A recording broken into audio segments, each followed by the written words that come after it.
Number 55. Will the House of Representatives be genuinely representative? Part 1.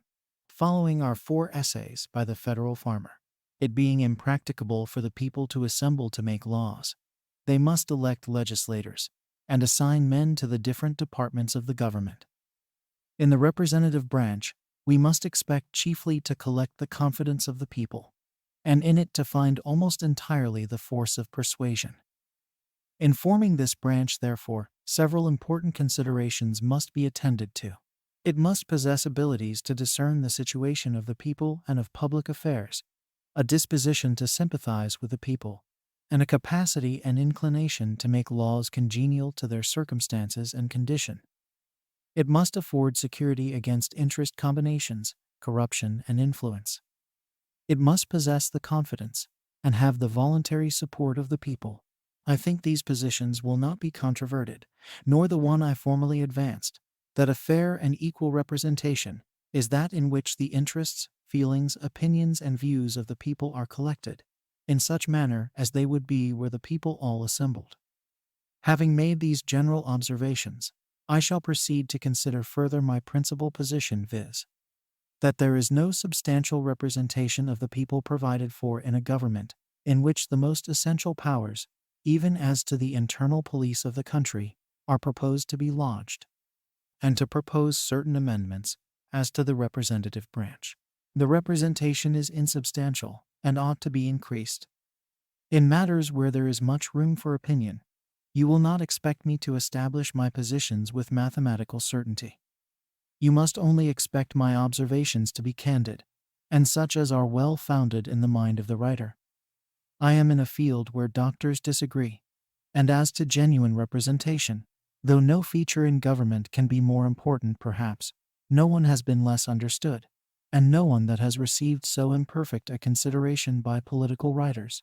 The Ephori in Sparta, and the tribunes in Rome, were but the shadow. The representation in Great Britain is unequal and insecure. In America we have done more in establishing this important branch on its true principles than perhaps all the world besides. Yet even here I conceive that very great improvements in representation may be made. In fixing this branch, the situation of the people must be surveyed, and the number of representatives and forms of election apportioned to that situation. When we find a numerous people settled in a fertile and extensive country, possessing equality, and few or none of them oppressed with riches or wants, it ought to be the anxious care of the Constitution and laws to arrest them from national depravity, and to preserve them in their happy condition. A virtuous people make just laws, and good laws tend to preserve unchanged a virtuous people. A virtuous and happy people by laws uncongenial to their characters may easily be gradually changed into servile and depraved creatures. Where the people, or their representatives, make the laws, it is probable they will generally be fitted to the national character and circumstances, unless the representation be partial, and the imperfect substitute of the people. However the people may be electors, if the representation be so formed as to give one or more of the natural classes of men in society an undue ascendancy over others, it is imperfect. The former will gradually become masters, and the latter slaves. It is the first of all among the political balances to preserve in its proper station each of these classes. We talk of balances in the legislature, and among the departments of government. We ought to carry them to the body of the people. Since I advance the idea of balancing the several orders of men in a community, in forming a genuine representation, and seeing that idea considered as chimerical, I have been sensibly struck with a sentence in the Marquis Beccaриa's treatise. This sentence was quoted by Congress in 1774, and is as follows. In every society, there is an effort continually tending to confer on one part the height of power and happiness, and to reduce the others to the extreme of weakness and misery. The intent of good laws is to oppose this effort, and to diffuse their influence universally and equally. Add to this Montesquieu's opinion that in a free state every man, who is supposed to be a free agent, ought to be concerned in his own government. Therefore, the legislative should reside in the whole body of the people, or their representatives. It is extremely clear that these writers had in view the several orders of men in society, which we call aristocratical, democratical, mercantile, mechanics, etc., and perceive the efforts they are constantly, from interested and ambitious views, disposed to make to elevate themselves and oppress others. Each order must have a share in the business of legislation actually and efficiently. It is deceiving a people to tell them they are electors, and can choose their legislators, if they cannot, in the nature of things, choose men from among themselves, and genuinely like themselves. I wish you to take another idea along with you. We are not only to balance these natural efforts, but we are also to guard against accidental combinations. Combinations founded in the connections of offices and private interests, both evils which are increased in proportion as the number of men, among which the elected must be, are decreased. To set this matter in a proper point of view, we must form some general ideas and descriptions of the different classes of men, as they may be divided by occupation and politically. The first class is the aristocratical. There are three kinds of aristocracy spoken of in this country. The first is a constitutional one, which does not exist in the United States in our common acceptation of the word. Montesquieu, it is true, observes that where part of the persons in a society, for want of property, age, or moral character, are excluded any share in the government, the others, who alone are the constitutional electors and elected, form this aristocracy. This, according to him, exists in each of the United States, where a considerable number of persons, as all convicted of crimes under age or not possessed of certain property, are excluded any share in the government. The second is an aristocratic faction, a junto of unprincipled men, often distinguished for their wealth or abilities, who combine together and make their object their private interests and aggrandizement.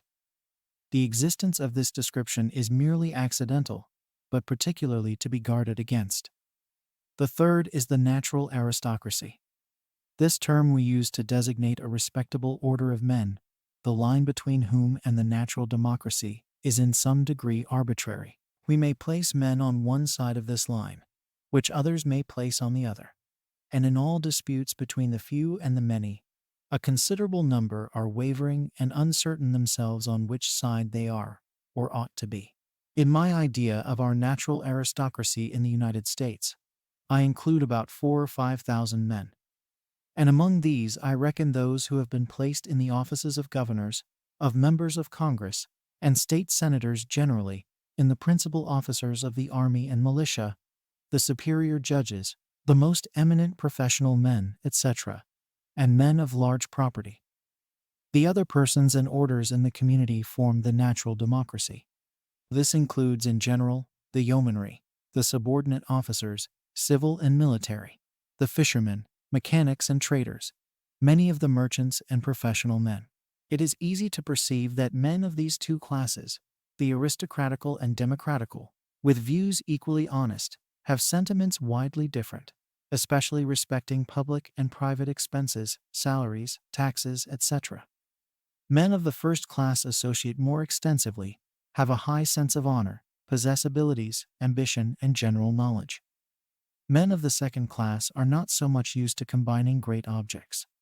They possess less ambition and a larger share of honesty. Their dependence is principally on middling and small estates, industrious pursuits, and hard labor, while that of the former is principally on the emoluments of large estates and of the chief offices of government. Not only the efforts of these two great parties are to be balanced, but other interests and parties also, which do not always oppress each other merely for want of power, and for fear of the consequences, though they, in fact, mutually depend on each other. Yet such are their general views, that the merchants alone would never fail to make laws favorable to themselves and oppressive to the farmers. The farmers alone would act on like principles. The former would tax the land, the latter the trade. The manufacturers are often disposed to contend for monopolies. Buyers make every exertion to lower prices, and sellers to raise them. Men who live by fees and salaries endeavor to raise them, and the part of the people who pay them endeavor to lower them. The public creditors to augment the taxes, and the people at large to lessen them.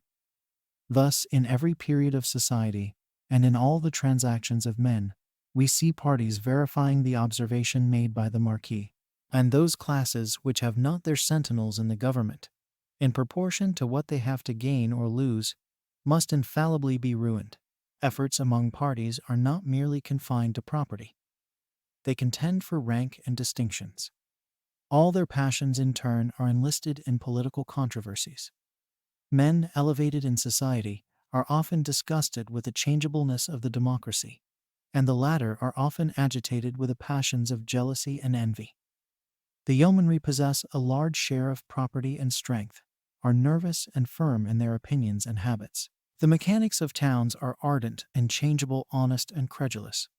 They are inconsiderable for numbers, weight, and strength, not always sufficiently stable for supporting free governments. The fishing interest partakes partly of the strength and stability of the landed, and partly of the changeableness of the mechanic interest.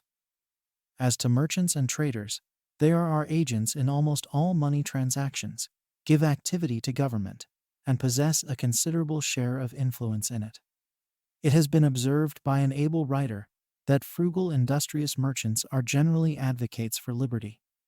It is an observation, I believe, well founded, that the schools produce but few advocates for republican forms of government.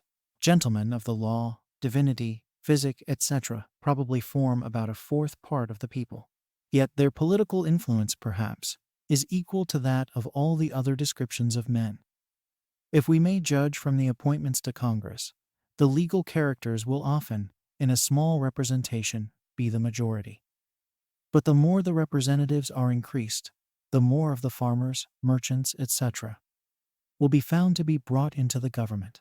These general observations will enable you to discern what I intend by different classes, and the general scope of my ideas, when I contend for uniting and balancing their interests, feelings, opinions, and views in the legislature. We may not only so unite and balance these as to prevent a change in the government by the gradual exaltation of one part to the depression of others, but we may derive many other advantages from the combination and full representation. A small representation can never be well informed as to the circumstances of the people. The members of it must be too far removed from the people in general to sympathize with them, and too few to communicate with them. A representation must be extremely imperfect where the representatives are not circumstanced to make the proper communications to their constituents, and where the constituents in turn cannot, with tolerable convenience, make known their wants, circumstances, and opinions to their representatives. Where there is but one representative to 30,000 or 40,000 inhabitants, it appears to me, he can only mix and be acquainted with a few respectable characters among his constituents, even double the general representation. And then there must be a very great distance between the representatives and the people in general represented. On the proposed plan, the state of Delaware, the city of Philadelphia, the state of Rhode Island, the province of Maine, the county of Suffolk in Massachusetts, will have one representative each. There can be but little personal knowledge, or but few communications, between him and the people at large of either of those districts. It has been observed that mixing only with respectable men, he will get the best information and ideas from them. He will also receive impressions favorable to their purposes, particularly could we get over all our difficulties respecting a balance of interests and party efforts, to raise some and oppress others, the want of sympathy, information, and intercourse between the representatives and the people, an insuperable difficulty will still remain. I mean the constant liability of a small number of representatives to private combinations. The tyranny of the one, or the licentiousness of the multitude, are, in my mind, but small evils compared with the factions of the few. It is a consideration well worth pursuing, how far this House of Representatives will be liable to be formed into private juntos, how far influenced by expectations of appointments and offices, how far liable to be managed by the President and Senate, and how far the people will have confidence in them. The Federal Farmer. Number 56. Will the House of Representatives be genuinely representative? Part 2. Why in England have the revolutions always ended in stipulations in favor of general liberty, equal laws, and the common rights of the people, and in most other countries in favor only of a few influential men. The reasons, in my mind, are obvious. In England, the people have been substantially represented in many respects. In the other countries, it has not been so. Perhaps a small degree of attention to a few simple facts will illustrate this. In England, from the oppressions of the Norman kings to the Revolution in 1688, during which period of 200 or 300 years, the English liberties were ascertained and established. The aristocratic part of that nation was substantially represented by a very large number of nobles, possessing similar interests and feelings with those they represented. The body of the people, about 4 or 5 millions, then mostly a frugal landed people, were represented by about 500 representatives, taken not from the order of men, which formed the aristocracy, but from the body of the people, and possessed of the same interests and feelings.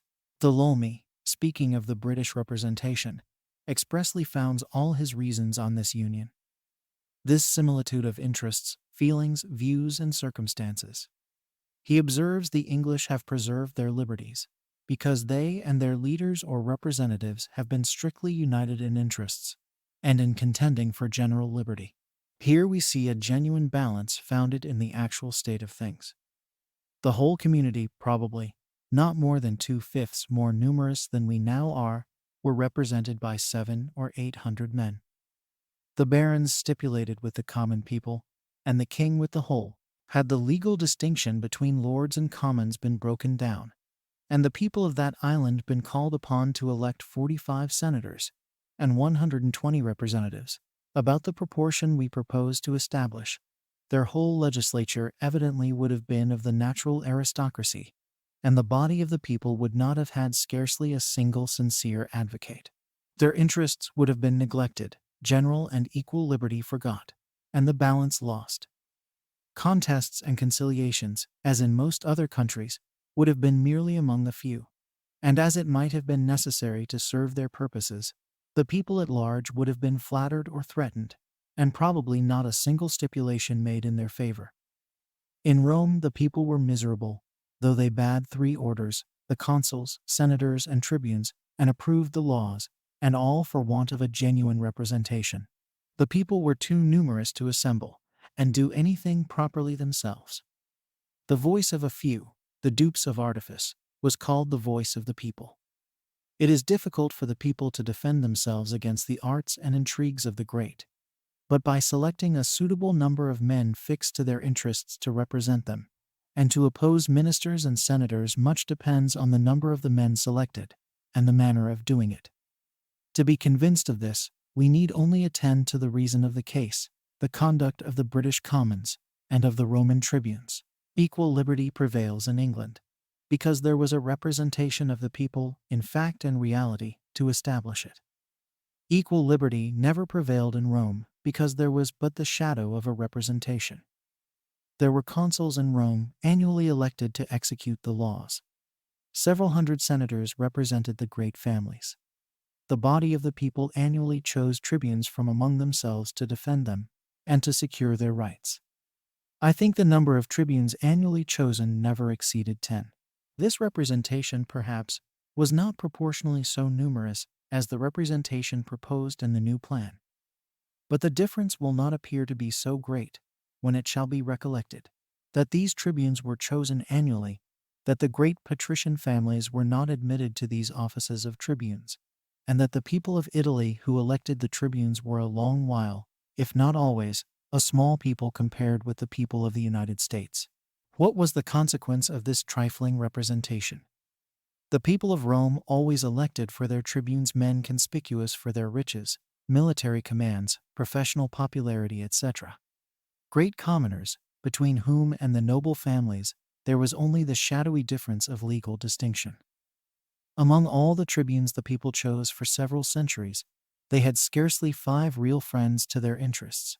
These tribunes lived, felt, and saw, not like the people, but like the great patrician families, like senators and great officers of state, to get into which it was evident by their conduct, was their sole object. These tribunes often talked about the rights and prerogatives of the people, and that was all, for they never even attempted to establish equal liberty. So far from establishing the rights of the people, they suffered the Senate, to the exclusion of the people, to engross the powers of taxation.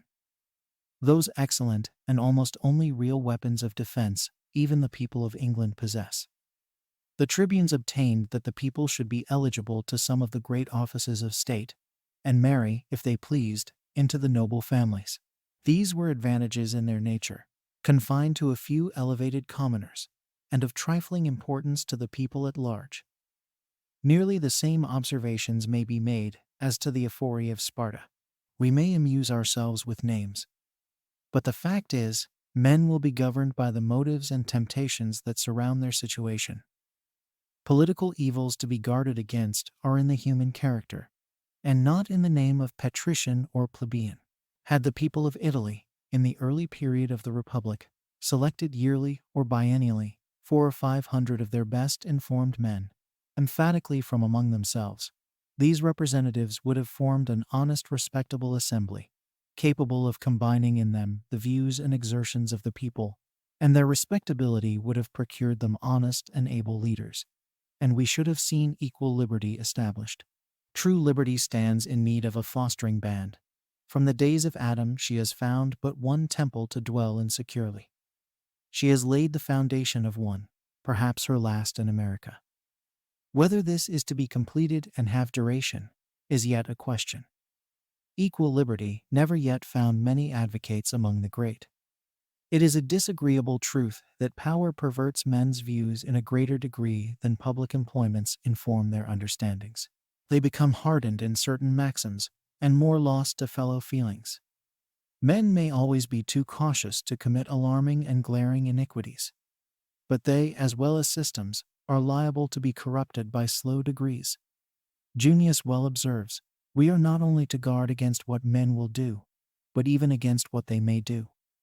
Men in high public offices are in stations where they gradually lose sight of the people, and do not often think of attending to them, except when necessary to answer private purposes. The body of the people must have this true representative security placed somewhere in the nation. And in the United States, or in any extended empire, I am fully persuaded it can be placed nowhere but in the forms of a federal republic, where we can divide and place it in several state or district legislatures, giving the people in these the means of opposing heavy internal taxes and oppressive measures in the proper stages. A great empire contains the amities and animosities of a world within itself. We are not like the people of England, one people compactly settled on a small island, with a great city filled with frugal merchants, serving as a common center of liberty and union. We are dispersed, and it is impracticable for any but the few to assemble in one place. The few must be watched, checked, and often resisted. Tyranny has ever shown a predilection to be in close amity with them, or the one man. Drive it from kings, and it flies to senators, to decemviri, to dictators, to tribunes, to popular leaders, to military chiefs, etc. TheLawBooks well observes that in societies, laws which were to be equal to all are soon warped to the private interests of the administrators and made to defend the usurpations of a few. The English, who had tasted the sweets of equal laws, were aware of this, and though they restored their king, they carefully delegated to Parliament the advocates of freedom. I have often lately heard it observed that it will do very well for a people to make a constitution and ordain that at stated periods they will choose, in a certain manner, a first magistrate, a given number of senators and representatives, and let them have all power to do as they please. This doctrine, however it may do for a small republic as Connecticut, for instance, where the people may choose so many senators and representatives to assemble in the legislature, representing in an eminent degree the interests, the views, feelings, and genuine sentiments of the people themselves, can never be admitted in an extensive country. And when this power is lodged in the hands of a few, not to limit the few is but one step short of giving absolute power to one man. In a numerous representation, the abuse of power is a common injury, and has no temptation. Among the few, the abuse of power may often operate to the private emolument of those who abuse it. The Federal Farmer.